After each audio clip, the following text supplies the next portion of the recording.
Testing, testing, testing. Good morning, everybody. Bonjour. Bonjour, bonjour, bonjour. Jiddispjaċina ma qegħdin tard u ħajkonna nibdew. So,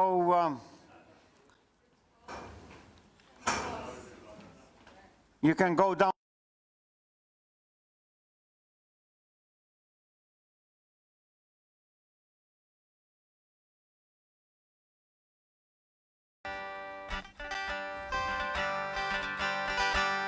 Bonġu kulħadd. Tifhiru imma. Tifhiru imma lil-mullej. Tifhiru imma lil-mullej. Bijuli kienu li se jkun Ġesu l-mullej. Fis-sajf u x-xitwa f'kull staġun Ġesu l-mullej. Tifhiru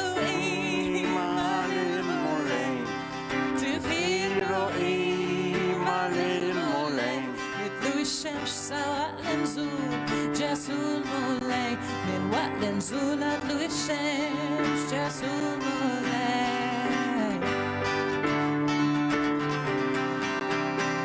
nifa nifsu fuqi inkanta l-ulura nifa nifsu fuqi inkanta l-ulura jisbiħtu jinnoli u jinizzel il-glorja sbiħtu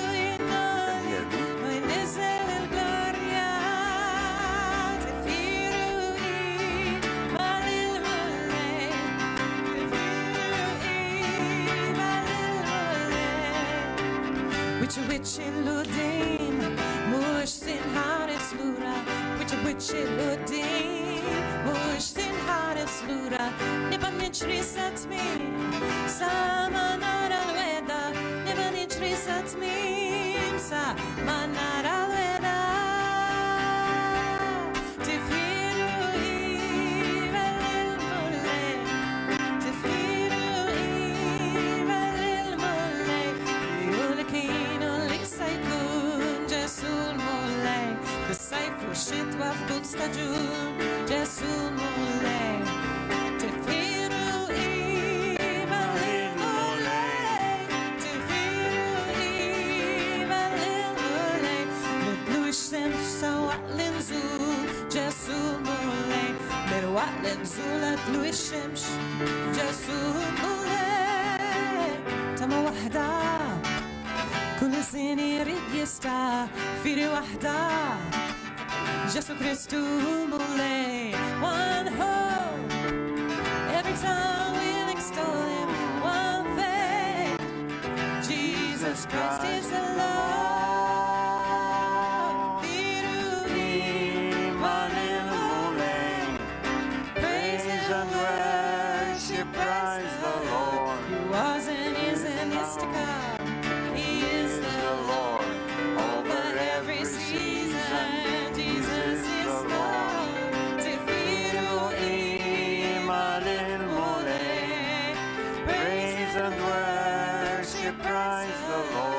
From sunrise until sunset, He is the Lord. From sunset until the dawn, Jesus is Lord. Ġesu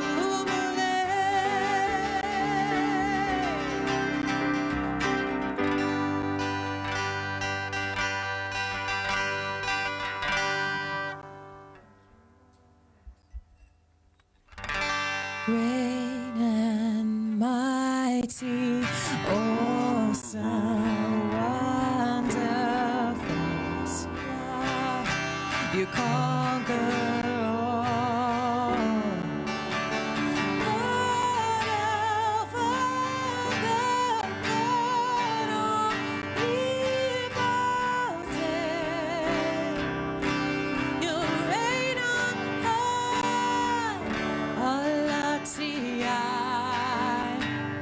meta venerazzjoni in-nies fidej ix-xogħol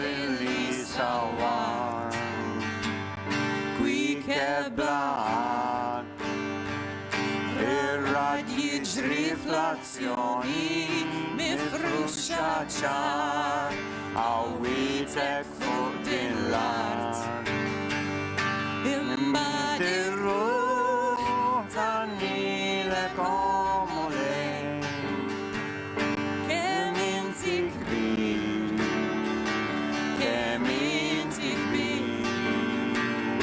Imbagħad ir-ruħ tannilek omu lejn, kemm inti kbir, kemm inti kbir.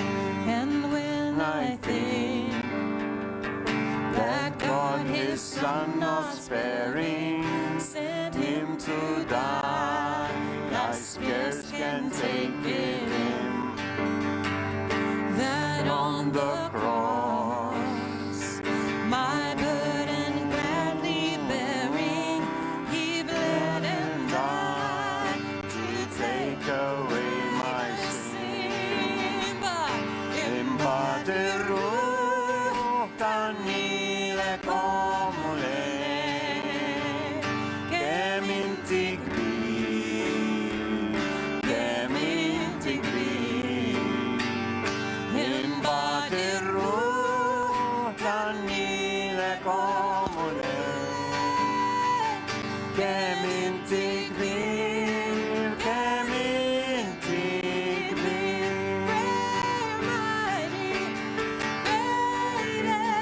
Mighty, awesome, wonderful.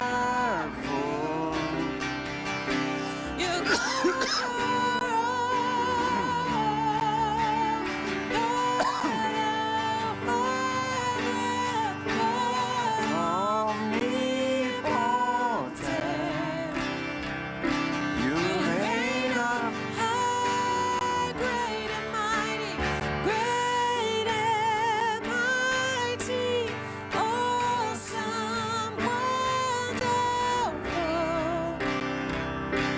You conquer all. You are God our Father, God omnipotent. You reign on high,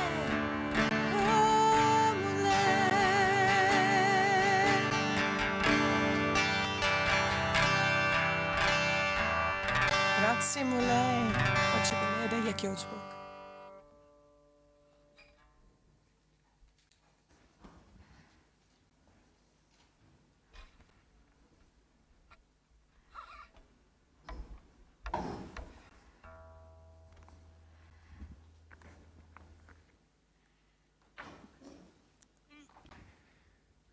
Mela, grazzi, Mark u Moses. Jekk għadkom ma tafux, Moses ħajitlaq għal sitt ġimgħat, għalhekk għajdulu ċaw, għandumu ma naraw daqsxejn u ovvjament nimmissjaw lilu u ħajmur ma' ommu. Nitolbu għalihom biex il-mulej jipproteġihom waqt li huma qegħdin jivvjaġġaw. Nixtieq ukoll nilqal dawk li qegħdin jarawna fuq Facebook bħalissa jew fuq il-website tagħna. Nirringrazzjakom li inaqadtu magħna wkoll u irid infakkarkom li qegħdin nintaqgħu fil-Knisja, ovvjament qed nagħmlu f'żewġ services biex innaqsu l-iffullar u tkollna wieħed bl-Ingliż u wieħed bil-Malti. Bħalissa għal 11:15 nibdew tal-Malti.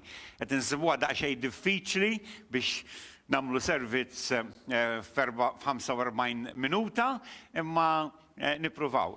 Nixtieq ngħidilkom ukoll, bħalma tafu qegħdin nagħmlu żewġ servizzi bħalissa u beħsibna nibqgħu sejrin hekk sakemm l-affarijiet jitjiebu żgur, imma ma nafx, forsi l-qudiem ukoll hija xi ħaġa tajba li nagħmlu servizz bl-Ingliż u bil-Malti. Għalhekk kellmuna li lil Jeff jew lil Earl u tuna l-idea tagħkom kif tħossukom u kif ukoll tħossu li fil-qudiem għandna inkomplu nimxu. Jiena dejjem kont ngħid, niftakarni fi żmien meta kont imur l-Ingilterra u kien hemm żmien l-Ingilterra ħafna mill-knejjes kienu veru sejrin ħażin. U kull meta mmur fi knisja biex nippriedka, il-pastor kien dejjem jiskuża ruħu għax pa speċi daqqax xi festa u daqqax ħaġa u daqqax oħra u jgħiduli ma tantx jkun hawn nies dal-għodu. U jien niftakarni dejjem ngħidilhom isma' jiena l-inqas li nippriedka huwa lil persuna waħda. Għax hekk ma jkunx hemm għalmenu persuna oħra, inkun qiegħed niġi modud bħala miġnun li qed inkellem lili nnifsi. U għamilt xarejn mill-inqas nippriedka quddiem persuna waħda, quddiem l-ikbar kritiku li għandi u l-ikbar fan il-mara tiegħi. U għalhekk nieħu pjaċir li għalmenu mhux inħares lejn il-kamera biss imma nara s-siġġijiet mimlijin u r-reazzjoni u l-tbissima tagħkom. Mela, qegħdin fl-ewwel ktieb ta' Ġwanni, vera meta tidħol ġo ktieb u meta tibda taraħ biċċa biċċa u taraħ fit-totalità tiegħu fl-istess ħin kemmu sabiħ u kemmu sabiħ li tistudja l-kelma u kemmu sabiħ li tagħmel ftit żmien ġo l-istess parti ħalli inti verament tifhimha u verament tidħol fik. Qabel naqra il-porzjon tal-lum nixtieq nagħmel daqsxejn ta' introduzzjoni. Aħna bdejna billi rajna dwar il-messaġġier, mhux veru Ġwanni li kien ma' Ġesu. Rajna dwar il-messaġġ tiegħu dwar li Ġesu ġie f'din id-dinja. Rajna r-raġuni ta' dan il-messaġġ u l-Alla ġie Ġesu fid-dinja, id-dnub. Rajna wkoll li issa li aħna smajna dan il-messaġġ u aċċettajnieh, hemm bżonn li aħna nisimgħu lil Ġesu u mhux biss nisimgħuh imma nsiru bħalu u nħobbu bħalu. Dawn huma messaġġi li rajna fil-passat. Rajna wkoll li aħna li ħansiru bħalu ħansibu x'daqsxejn ta' oppożizzjoni, imma hemm bżonn nibqgħu sodi fuq il-wedid tiegħu u ma niċċaqalqux. Hemm bżonn ukoll li nifqu flimkien u ma' xulxin. Għalfejn għax importanti biex insaħħu l-xulxin u il-messaġġ tal-lum ħajkompli jenfasizza din il-ħaġa kemm għandna bżonn aħna bl-Ingliż ngħidu let us stand together. Immaġinak qiegħed tara xi film tal-battalja u tara l-linja kulħadd wieqaf hemmhekk għalfejn biex ma jħallux il-lagħdu jgħaddi, nieqfu flimkien. Rajna wkoll li hemm bżonn noqogħdu wkoll fit-triq u ma niċċaqalqux minnha. Inkunu sodi u ma nħallu l-ħadd iwarrabna la jinaħħa u laqqas lejn oħra. Ġwanni mbagħad kompla billi għax kien jaf sa jiġri li dawk in-nies li semgħu il-messaġġ, dawk in-nies li aċċettaw, dawk in-nies li qegħdin fuq il-wedi ta' Kristu flimkien fit-triq sa jsibu l-oppożizzjoni. U għalli noqogħdu attenti minn liema folozz. Ovvja dawk li ħajġu kontrik, ix-xitan li ħajġu kontrik, dawk li jiġu bil-qerq ħadd induna. Imma x-xitan makak u ħajjiġi bal-liema folozz, għal-liema li naħsbu li huma tagħna umana u tajbin imma ikunu folozz. Għalinna ibqgħu viċin Alla, ibqgħu konfidenti u sikuri għax hekk hemm bżonn. Il-ġimgħa l-oħra wara dan kollu rajna isma' fl-aħħar mill-aħħar x'inhi l-identità tagħna. Aħna għandna l-eruq tagħna fi Alla, fi Kristu. L-identità tagħna mhijiex l-identity card number li jtini l-gvern meta nitwieled, ma l-identità tiegħi hija insomma l-identità li jtini l-gvern hemm qiegħda wkoll in-numru tiegħi. Dak in-numru ma jinbidel qatt. Dak huwa tiegħi ta' li meta twilit, meta ommi u missier irreġistrawni u jibqa' miegħi sakemm immut. Imma għandi identità oħra li ġiet miegħi meta kelli 17-il sena u mhux se tibqa' miegħi sakemm immut, imma ħatibqa' miegħi għall-eternità. Dak is-sabiħ tagħha. Dan ġara għalfejn għax Kristu miet għalina. Issa, Ġwanni kompla billi qal isma' dan huwa evidenti f'ħajjitkom. Ħajjitkom tidher li intom emmintu u għamiltu dan kollu. U kapitlu l-ewwel Ġwanni, kapitlu 3, vers 10 li huwa vers qabel fejn suppost nibdew illum, jgħid hekk. F'dan jidhru li Alla u li tix-xitan, kull min ma jagħmilx il-ħaq mhuwiex minn Alla, lanqas min ma jħobbx il-ħuħ. U hawnhekk dana lanqas min ma jħobbx il-ħuħ fiha xtomod. Fiha xtomod. Imma jintroduċina għallu li Alla u li ix-xitan. U fil-vrus li ħanaqraw se jitkellem fuq xi ħadd li huwa wild Alla u xi ħadd li huwa wild ix-xitan. Naqraw l-ewwel littra ta' Ġwann kapitlu 3 minn vers 11 sa 21. Għax din hi l-bxara li smajtu mill-bidu li għandna nħobbu il-xulxin. Mhux bħal Kajjin li kien minn dak il-ħażin u qatel il-ħuħ u għaliex qatlu għax l-opri tiegħu kienu ħżiena u ta' ħuħ tajbin. Tista' ġbux ħuti jekk tobodkom id-dinja. Tiftakru f'waħda mill-messaġġi għadna m'għandniex bżonn li d-dinja tarafna, Alla jarafna. Vers 14. Aħna nafu li għaddejna mill-mewt tal-ħajja xi nħobbu l-aħwa. Min ma jħobbx il-ħuħ jgħix fil-mewt. Kull min jobot il-ħuħ u qattil. Ftakru fil-pritka tal-muntanja ta' Ġesu. U intom tafu li jebda qattil m'għandu fih il-ħajja ta' dejjem tammar fih. Min dan arafna l-imħabba Alla għax hu ta' ħajtu għalina u aħna għandna nagħtu ħajjitna għall-aħwa. Imma kull min ikollu l-ġita din id-dinja u jara l-ħoff fil-bżonn u jwarrab il-ħniena ta' qalbu għalih, kif tista' l-imħabba Alla tammar fih. U li diżar. Ħa ma nħobbux bil-kliem, lanqas bl-ilsien, imma bl-emil u tassew. Min dan narfu li aħna tassewwa u nassiguraw qlubna qudiemu għax jekk qalbna ċċanfarna, Alla u akbar minn qalbna u jaf kollox. Maħbubin, jekk qalbna ma ċċanfarniex, aħna għandna fiduċja f'Alla. U kull ma nitolbu naqilgħu minn għandu għax inħarsu l-kmandamenti tiegħu u nagħmlu dak l-ħwejjeġ li jogħġbu lilu. U dan hu l-kmandament tiegħu li nemmnu fl-isem f'ismu Ibnu Ġesu Kristu. U nħobbu l-xulxin bħalma tagħna il-kmandament. U min iħares il-kmandament tiegħu jammar fih u hu fih. U minn dan narfu li hu jammar fina mill-ispirtu li tagħna. Ġwanni hawnhekk qed jirreferi ovvjament għal kmandament li ta' Ġesu meta kienu fl-aħħar ċena għallhom biex iħobbu lil xulxin. Għallhom minn dan sa jarfu li intom dixxipli tiegħi u dixxiplu tinsewx ifisser xi ħadd li qed jiffollowja jew jimxi wara xi ħadd biex isir bħalu. Jiġifieri għal meta intom ħadkunu nies mimlijin bl-imħabba se jgħidu dawn jimxu wara Ġesu. Ara kemm huwa importanti. Aħna meta nħarsu lejn dan il-porzjon u qed jitkellem fuq ħuna, nistgħu ninterpretawha minn żewġ modi. Qed jitkellem għal ħija fi Kristu jew qed jitkellem għal ħija l-Maltin. Jew qed jitkellem għal ħuti fl-umanità. Jew qed jitkellem għal ħija Alex, Christopher, Gezmar, jew Oswald. Għal min qed jitkellem. Immur f'talima ta' Ġesu Kristu, tas-Sammaritan it-tajjeb. Meta darba kien hemm wieħed u Ġesu qallu ħobb il-ġar tiegħek. U x'qallu dak? Qallu tista' tgħidli minnu l-ġar tiegħek jekk jogħġbok?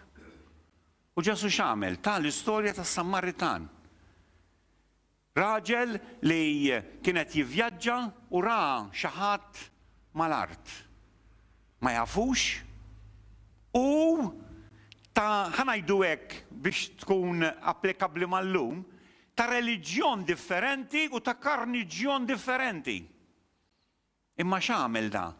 Refaw mill-art, tefgħu fuq il-ħmara tiegħu, ħadu x'imkien fejn jista' jiġi kkurat.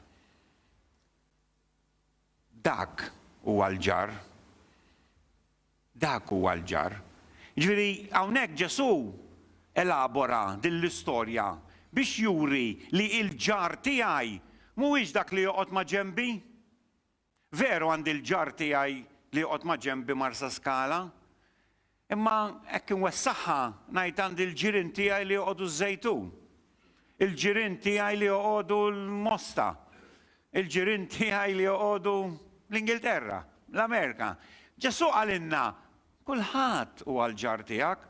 Il-ġar tiegħek huwa dak li inti tintaqa' miegħu. Bl-istess kejl nista' nkejjel hawnhekk u ngħid hu, il-hu għal min qed jgħid Ġesu hawnhekk. Ħanejdilkom mod ieħor. Jekk jiena m'iniex kapaċi inħobb il-ħija fi Kristu, kemm sa nħobb lil ħaddieħor li mhuwiex ħija fi Kristu. Mela allura Ġwann niżilha sa dak li jgħidulu the least common denominator. Ġifieri inti m'intix lest li tħobb il-ħuk fi Kristu, għasem għalfejn nibda nitkellem fuq dawk li huma barra minn Kristu. Tifhmuha? Mela meta Ġwanni qed jitkellem hawnhekk, mhux sempliċement qed jgħidilna ħobb il-ħuk u obbot il-kumplament tad-dinja, imma titina attitudni. Għalhekk jgħidilna x'għamel Ġesu. Ġesu għal min miet. Għallek ħabb id-dinja li ta' lill-liben waħdini tiegħu. U aħna x'suppost nagħmlu? Mela ejja nerġgħu naqraw vers 11. Għax din il-bxara li smajtu mill-bidu u li għandna nħobbu l-xulxin. Mhux bħal Kajjin li kien minn dak il-ħażin u qatel il-ħuħ u għaliex qatlu għax l-oppri tiegħu kienu ħżiena u ta' ħuħ tajbin. Issa tgħiduli imma da qatel il-ħuħ veru mhux ovvja il-min li seta' joqtol dakinhar. Titħab jien. Min seta' joqtol. Min kien il-ġar tiegħu dakinhar? Da. Fimt? Min kien il-persuna l-oħra fid-dinja dak iż-żmien? Ħuħ. Jiġifieri dak il-les li joqtol il-ħuħ. Aħseb wara kieku kien hemm xi ħadd ieħor ħdejh li ma kienx ħuħ x'kien jagħmillu. Taqblu miegħi dak li qed jipprova jorina Ġwanni, dik il-qalb li aħna rridu niżviluppaw fina biex inkunu ulied Alla, biex din l-identità tagħna tkun vera u fl-aħħar mill-aħħar għalfejn qatlu. Għalfejn nirrabja Kajjin, min jaqra l-istorja f'Ġenesi kapitlu 4, tindunaw li daw marru quddiem Alla, preżentaw xi ħaġa lil Alla, Alla aċċetta ta' Abel u ta' Kajjin ma aċċettaħilux. L-Iskrittura tina raġuni li Abel ħa minn l-aħjar li kellu u Kajjin le. Ovvja, il-mulej ma ħax pjaċir, tista' tkun qed tagħmel iċ-ċerimonji kollha. Inti tista' tkun qed tagħmel u f'għajnejn ħadd ieħor tidher li qed tagħmel xi ħaġa sabiħa u tajba. Imma l-importanti f'għajnejn Alla. Mhux x'taħseb int, imma x'jaħseb Alla. U Alla ta' Kajjin ma ċċettax. Imma l-istorja, il-lezzjoni mhuwiex fuq hekk. Il-lezzjoni hija li Kajjin qatel lil ħuħ għalfejn għax kien hemm xi ħaġa li juriet li huma differenti. U ħafna drabi aħna wkoll nirrabjaw għal ċertu nies, nirrabjaw għal ċertu nies fil-familja, nirrabjaw għal ċertu nies fil-komunità, nirrabjaw għal ċertu nies fuq ix-xogħol. Din ir-rabja qed hemmhekk qiegħda fina. Alla poġġiha fina biex tipproteġina. Imma fl-istess ħin irridu noqogħdu attenti li ma nużawiex ħażin. U naħseb l-ewwel punt u importanti li nagħmlu enfasi hija biex ma nkunux bħal Kajjin. Ma nobodux u ma nirrabjawx u ma nirreaġixxux bħalma għamel Kajjin. Iva, kultant ir-rabja tiegħek hija ġustifikata. Ġesu wkoll irrabja fl-Iskrittura u qalbilhom li mwejjed meta kienu fit-tempju kienet rabja ġustifikata. Imma aħna maħniex Ġesu u rridu nqogħdu attenti. Ġesu kien jaf sa fejn għandu jasal, aħna ħafna drabi naqbżu il-limitu. U dak li forsi stajna nagħmlu saw ma neqfux u nibqgħu sejrin. Allura rridu noqogħdu attenti li aħna ma nkunux bħal Kajjin, ma nħallux ir-rabja tagħna, l-emozzjoni tagħna, l-attitudni tagħna twassalna biex noqtlu, u forsi jħud minnkom tajdu li taġġiba mela aħna ħanoqogħdu noqtlu l-xulxin. Tinsewx għal Ġesu fil-Pridka tal-Muntanja? Issa narawha. Imma jiena nemmen li hawn min ir-rabja tiegħu tagħmlu bniedem distruttiv, lest li jkisser.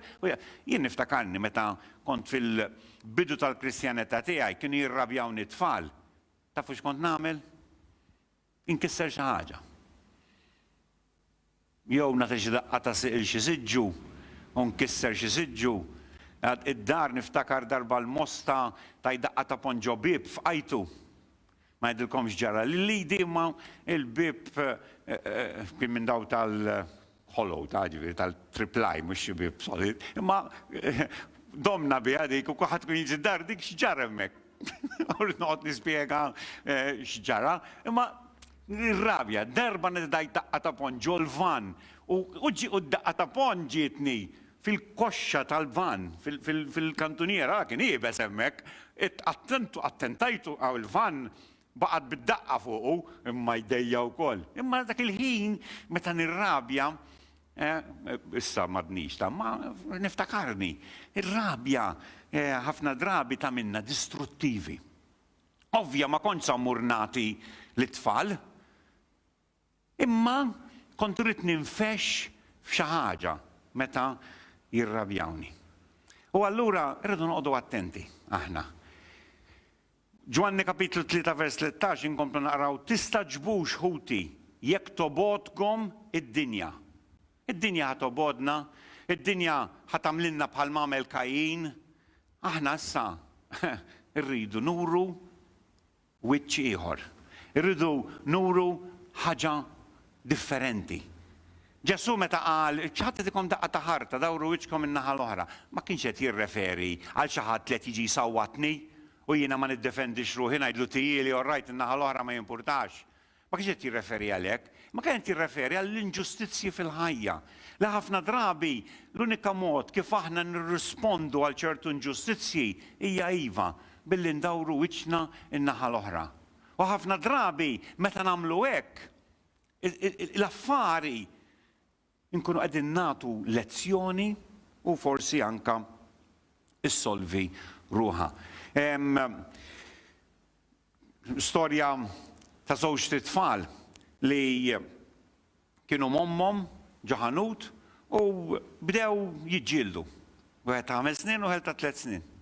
U bdew jgħajru xulxin u wieħed qal lill-ieħor qallu nobodok, u l-ieħor qallu le nobodok jiena, le jien nobodok, le jien nobodok. U huma jiġġieldu hekk ommhom qaltilhom isma', qaltilhom jiena għattilkom li minnaw ħammorru McDonald.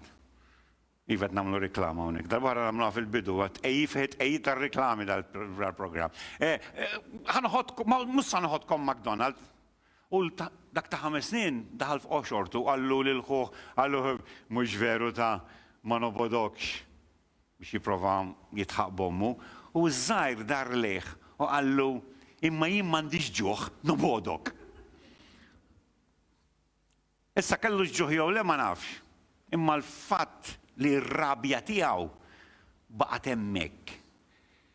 U rrispondiet. Ħafna drabi qed ngħidu fuq tfal. Ħafna drabi naraw tfal jaġixxu kif jaġixxu il-ġenituri tagħhom u kif jaraw il-kbar jaġixxu kif jaraw in-nies jagħmlu fuq il-films li nħalluhom jaraw. Għalfejn għax jaħsbu li dik hija n-normalità. In-normalità mhux li ddawwar wiċċek in-naħa l-oħra, in-normalità mhux li tieħu ħsieb ħaddieħor, in-normalità mhux li tħobb. Ma n-normalità hi li jekk xi ħadd jagħmellek xi ħaġa tielu lura. U mhux bit-tajjeb ta' bil-ħażin. Jiena jiddispjaċini imma ommi dejjem kienet tagħmilli. Meta kont immur id-dar ngħidilha dan daqqa ta' bon wieħed, kienet tgħidli tajtielu lura, le minn tiġifa. Darb'oħra tielu lura u taħt nej. Hekk kienet tallimni. U ma naf llum ma ngħidx li kellha raġun, ma dak iż-żmien bdejt nagħmilha mbagħad. U bdejt nitgħallem. U ħadd ma beda jiġini daqqa ta' ponna għalfejn, għax kien jaf li jekk imissuni se jaqla'ha darbtejn. U jekk ma jaqlaħħiex dak il-ħin, kien jaqlaħħa wara. Mur għajdli li kont qed nagħmel bħalma tagħmel id-dinja dak il-ħin. U li kellu jkun Kristu li jidħol fija, li biddilli ħajti u li qalli le mhux hekk l-affarijiet. Ħobb il-ledewwa tiegħek, birek il-min jippersegwitak. U jiena naħseb li kieku kulħadd jagħmel hekk, fi żmien id-dinja tinbidel. Ma nħallux il-mibeda u r-rabja tagħna tagħmilna bħal Kajjin. Kapitlu 3 vers 14 l-ewwel Ġwanni. Aħna nafu li għaddejna mill-mewt tal-ħajja għax inħobbu l-aħwa. Min ma jħobbx il-ħuħ jgħix fil-mewt. Dan huwa vers importantissimu fil-Bibja. Tajdu li għalfejn. Għax naħseb m'hemmx ieħor bħalu. Nafu li għaddejna mill-mewt tal-ħajja. Għalfejn x'inhu l-evidenza li għaddejna mill-mewt tal-ħajja? Jgħidlek ħobb il-ħuk. Mela, forsi li kieku kien hemm miktub nafu li għaddejna mill-mewt tal-ħajja x'namlu l-mirakli. Nafu li għaddejna mill-mewt tal-ħajja x'qed inqajmu l-mejtin. Nafu li għaddejna mill-mewt tal-ħajja għax nitlu fi sptar u nbattluh. Jien naf, imma nafu li għaddejna mill-mewt tal-ħajja għax inħobbu l-aħwa. Min ma jħobbx il-ħuħ jgħix fil-mewt. Għalhekk jiena ngħid kemm importanti li aħna ninġabru nintaqgħu flimkien. Kemm importanti li jimpurtana minn xulxin. Kemm hawn minna, issa tgħidu li naf li tiġri fir-realtà, imma kultant l-aħwa ma jinġibux, imma il-normalità hi li int jimpurtak x'jiġrilu x'jiġrilu ħuk jew oħtok u tara kif tista' tgħin. Jimpurtani jien x'jiġrilhom it-tfal u nara kif nista' ngħin. Meta ħuti kellhom problema, jiena ħankun hemm għalihom. Għalfejn? Għax ħuti. Għax ħuti. U bl-istess mod aħna bħala l-Knisja, bħala l-aħwa, qegħdin hemm għal xulxin jekk immexxuha pass il quddiem bħalma milna fil-bidu u l-ħuk iwessawa daqsxejn li tirreferi għal dawk in-nies ta' madwarek, qegħdin inħobbu kif suppost. Aħna għażilna li nemmnu fi Kristu. Għażilna li naċċettaw il-messaġġ ta' Kristu u kliem Kristu. Ejja ma nkunux ipokriti u ngħidu ħaġa imma mbagħad nagħmlu oħra. Ejja nwarbu il-mibeda, ejja nwarbu. U meta nwarbu l-mibeda tfisser indaħlu l-imħabba. Vers 15, u kull min jobot il-ħuħ, għattilkom ftakru fil-pritka tal-muntanja, u Ġwann ħajpoġġijinna hawnhekk. Kull min jobot il-ħuħ u x'inhu? Qattil. Issa ċertu pont, m'hemmx għalfejn ittielu ġo rasu u toqtlu, m'hemmx għalfejn tisparalu, m'hemmx għalfejn tajru bil-karozza jien nafu x'kont se tagħmillu l-ħuk, imma hekk toboqdu qed jgħidlek int qattil. U intom tafu li jebda qattil m'għandu fih il-ħajja ta' dejjem. Jiġifieri sa ċertu pont, Ġwann qed jgħidilna li aħna li għandna l-ispirtu tal-Alla fina, iktar l-isfel se jgħidilna li aħna għandna l-ispirtu tal-Alla fina, ma nistgħux nobodu. Qed tifhmuha bħali? Ma nistgħux nobodu. Ġvenk jekk jagħmel li xi ħaġa, jiena ma nistax nobodu. U da jfakkarni f'Ġesu. Meta kien mal-ħallil, jew x'kien insomma, imsallab ħdeħ. X'kien il-ħallil?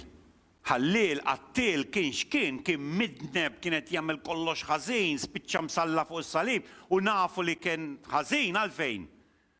Għalfejn nafu? Għax ammetta hu. Għax li l-ieħor qallu isma' oqgħod kwiet, qallu aħna ħaqna li qegħdin hawnhekk fuq dan is-salib, imma dan ma ħaqqux. Qallu ftakar fija. U Ġesu ma qadx jgħid issa tidni niftakar fik. għax ħatmut, issa tidni niftakar fik wara li xbajt tisraq u tagħmel u toqtol, issa tidni niftakar fik. X'għamel? Mela le, illum stess tkun il-ġenna miegħi.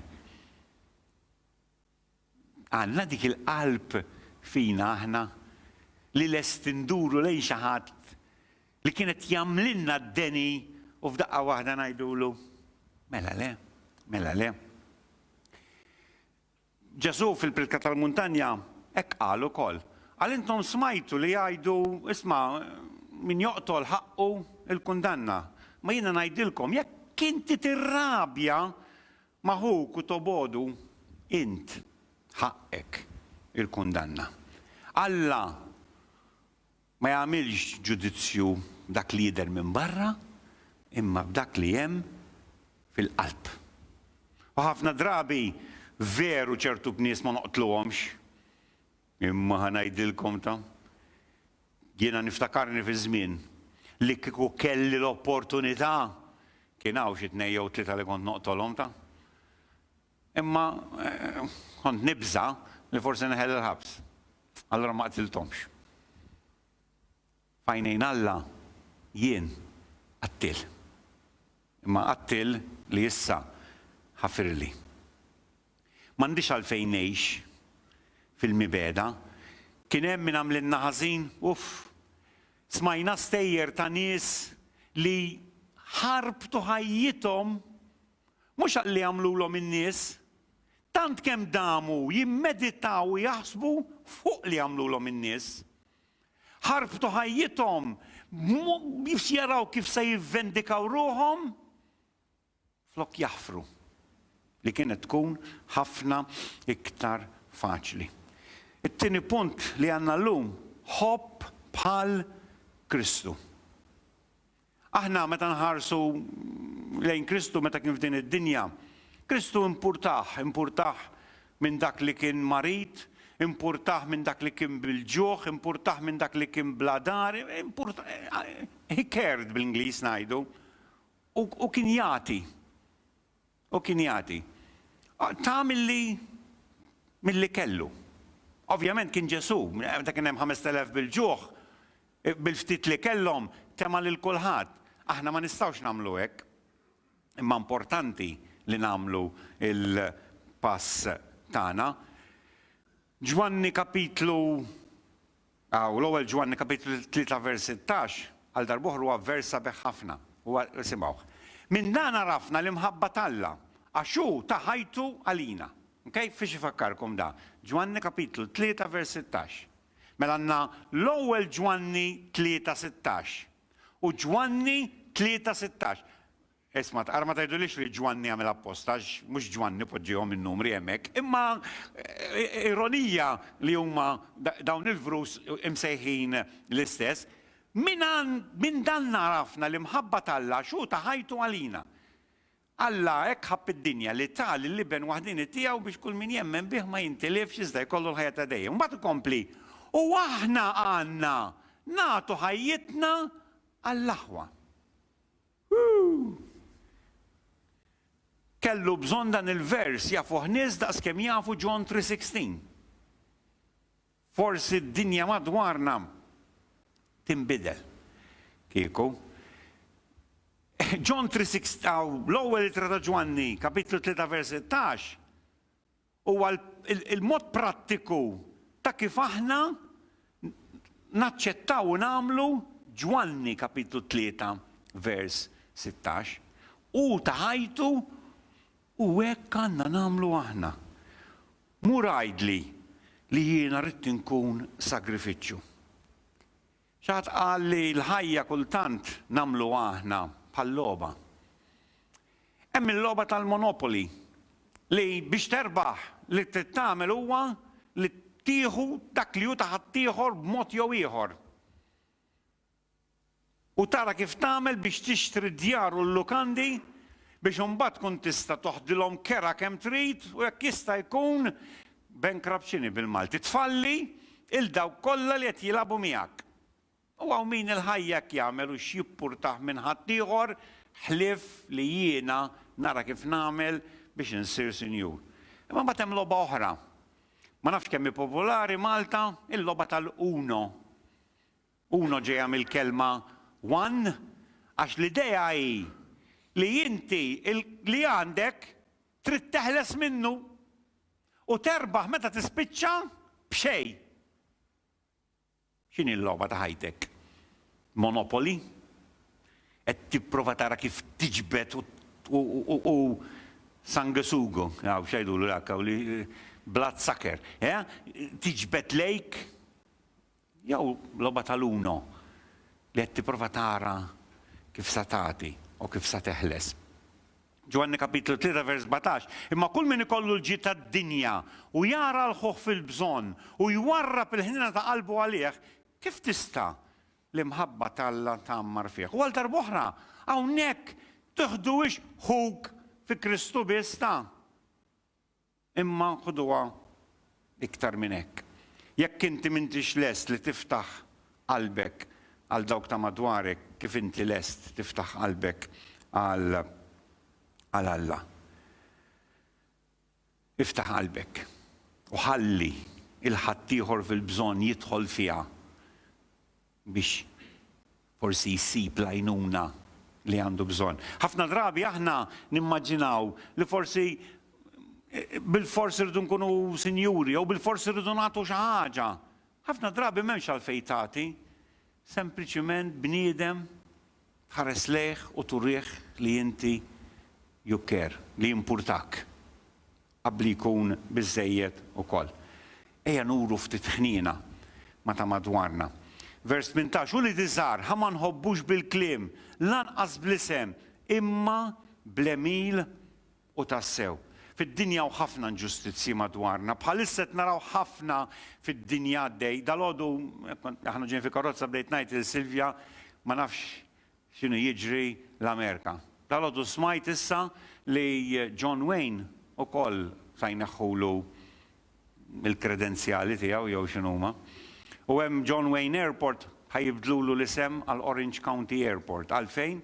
Għax John Wayne kien jiġġieled mal-Indjani. U allura razzist. Silvja qalt li ma dak mhux attur. Qalt li ma kienx veru jiġġieled mal-Indjani. Tilha iva tilhom ma xi ħadd darba saqsih xi ħaġa fuqha u rrisponda kien hemm bżonn isir. Allura sar razzist. U jiena ngħid ma naqbilx mar-razziżmu, ma naqbilx li wieħed anzi jekk qed ngħid nħobbu xulxin kemm jista' jkun. Imma fl-aħħar mill-aħħar min qed jiġi min għandu l-inġustizzja kontrih. B'hekk se jħu pjaċir għax issa John Wayne Airport m'għadux jismu John Wayne, jew għax ħajneħħu l-istatwa ta' dak jew tal-ieħor. B'hekk se jħu pjaċir min għandu l-inġustizzji kontrih, jew li llum immur u mpoġġi jdejja fuq spaltu ngħidlu x'għandek bżonn. Ħija, oħti, dak li għandna bżonn. Imma ħafna drabi aħna nagħmlu dak li jidher biex minn għalina qegħdin nagħmlu xi ħaġa sabiħa. U qabel ma twaħħal falla dwar dawn l-inġustizzji kien hemm kartun u kien hemm żewġ tifriken qegħdin jitkellmu. U int meta tara kartun tajt ħaġa tad-daħ u ma insomma daw iż-żewġ tifriken wieħed minnhom qal la nidher quddiem Alla nsaqsih. Hekk inti Alla tal-imħabba.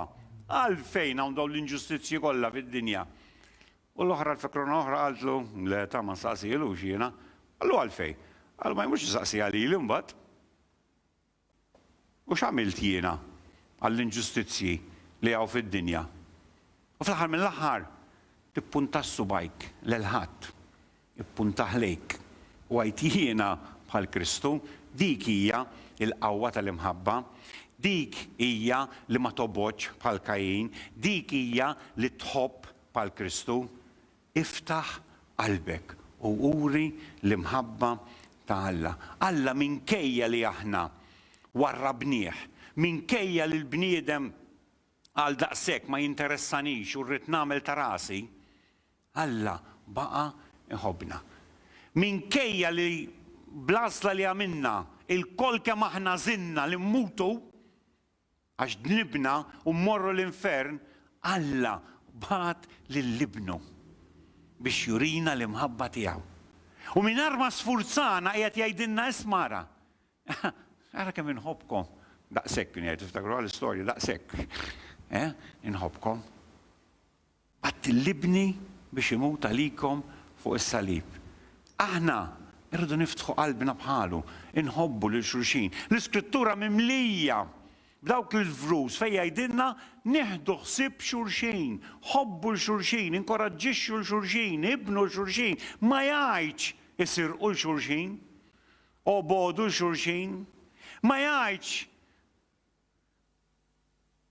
avoid x'inhi bħalissa. Twarbu minn xulxin, imma tgħidilna inġabru flimkien ħalli tagħmlu s-saħħa lil xulxin. Ejja, veru, id-dinja meta tħares lejha u tara x'inhu jiġri tajt mamma mija, kultant jiena wieħed minn dawk li addict bil-Malti bħalissa vizzjat, ma tagħmel sens imma bil-Malti hu. Ivvizzjat tal-aħbarijiet. Addict tal-aħbarijiet. Jien ikolli ġen, fimt jekk naftaħ it-telefon l-ewwel mammur fuq xi sajt tal-aħbarijiet. U tajdu lilhom waħda, kollha rrid narhom, jekk hemm tal-TVM, jekk hemm tan-net, jekk hemm tal-One, jekk hemm tal-Knisja, kollha rrid narhom. L-Ingilterra ta' barra, jekk hemm is-CNN, jekk hemm il-Euro News, jekk hemm l-Sky News, il-BBC, kollha rrid narhom. Għalfejn, hekk magħmul jien. Imma kultant nibda ngħid imma għalfejn nagħmel hekk. Ħlif aħbarijiet ħżiena, ma jkunx hemm fl-aħbarijiet. Rari tara xi ħaġa tajba, mhux veru. Kellu bżonn nibdew jinbidlu l-affarijiet u flok ikun hemm dejjem dak qatel lil ieħor. Għax dik nisimgħuha. Dak qatel lil dak, dik nisimgħuha. Qatt ma ħanisimgħu imma dak kien hemm wieħed bil-ġuħ u mar jitimgħu. Dik mhux aħbar. Dik mhux aħbar u ma nafx irid ikun biex tisma' dik, ma nafx irid ikun. Imma ejja nagħmlu l-aħbar tagħna f'ħajjitna. Ejja nagħmlu aħna u ikollna l-aħbarijiet tagħna. Edwin illum għamel hekk u għen lil xi ħadd. U dik hija l-aħbar tiegħi li ħażhomni pożittiv. Ejja nagħmlu ħilitna biex mhux nifqu. Ħafna drabi aħna nifqu ngħidu d-dinja mhix fair. Għalma kont ngħid lit-tfal tiegħi, it-tfal kien jgħidu li mhux fair dadi, ngħidulhom min qalilkom li d-dinja fair. U d-dinja mhux fair, imma mbagħad ma nagħmlu xejn biex aħna nibdlu din il-ħaġa. Jew kellha ngħidu iva nemmen imma ma nipprattikax. Iva naħfer imma ma ninsix. Nagħti xi ħaġa imma nservi le. Qed ngħix imma qed nikber fi Kristu. Sa jkolli trionf fil-ħajja tiegħi. Sa noħroġ rebbieħ fi Kristu. Dak huwa l-qofol ta' dak li qed jgħidilna Ġwanni l-Apostlu hawnhekk. Ġabna mill-messaġġier għal messaġġ kif naġixxu l-imħabba u se jgħidilna isma' ħobbu lill-aħwa għax fl-aħħar mill-aħħar dan juri li intom ta' Alla. Dan juri li intom imweldin mill-ġdid. U ħadd ma jista' jagħmilha dieta. Min jista' jħobb bħalma ħabb Kristu kieku mhux bħalma qalilna Ġwanni l-Evanġelista hawnhekk kieku m'għandniex l-Ispirtu ta' Alla jammar fina. Kieku ma nistgħux nagħmluha. Ma nistgħux nagħmluha. Aħna nieħdu pjaċir meta xi ħadd jerbaħ. Dil-ġimgħa il-Liverpool lebħu lik l-Ingilterra x'veru. Ftit ta' ġimgħat ilu il-Furjana rebħu lik ta' Malta. U x'għamlu? Minkejja il-pandemonju, minkejja l-pandemija u minkejja social distancing, bil-ferħ ħarġu kollha fit-triq. U mbagħad fl-aħħar mill-aħħar kienu ilhom ma nafx kemm il-sena taħra aħna l-belt, ġiru ħadna kemm il-darba qasni firħu daqshekk naħseb. Mingħajr ma trid hux veru, tisma' xi ħaġa u tifraħ. Ma ta' affarijiet li jispiċċaw. Illum rebħuh, sena d-dieħla jerbħu ħadd ieħor. Jekk terbaħ fi Kristu, rebbieħ dejjem. Nitolbu. Missi nirringrazzjak tal-kelma tiegħek, nirringrazzjak li inti ġbartna fl-imkien, komplu nitolbu mlej għal Malta u l-komplement tad-dinja, speċjalment fejn il-coronavirus qiegħed saħansitra jikber, aħna nitolbu mlej biex inti tkompli tipproteġi il-nies u teħlisna mulej. Naf li bniedem midneb, naf li rridu nfittxuk, jiena nitlob mulej biex dan il-virus ġie għal nies jersqu aktar għandek u jirrealizzaw mulej li fl-aħħar mill-aħħar il-bniedem mhuwiex invincibbli, il-bniedem huwa dgħajjef, il-bniedem jaf jispiċċa bħal ma tajt l-Iskrittura bħal duħħan u spiċċa fix-xejn. Nirringrazzjak għal darb'oħra għal dan il-ħin u nitlob il-barka tiegħek fuq kull wieħed u kull waħda minna f'isem Sidna Jesù Kristu. Amen.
She never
Mirek, nara kelli ġimma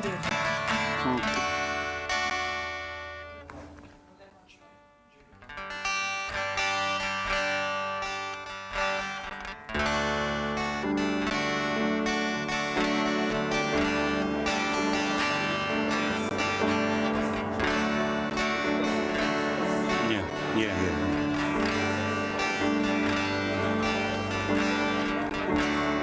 So, on the website,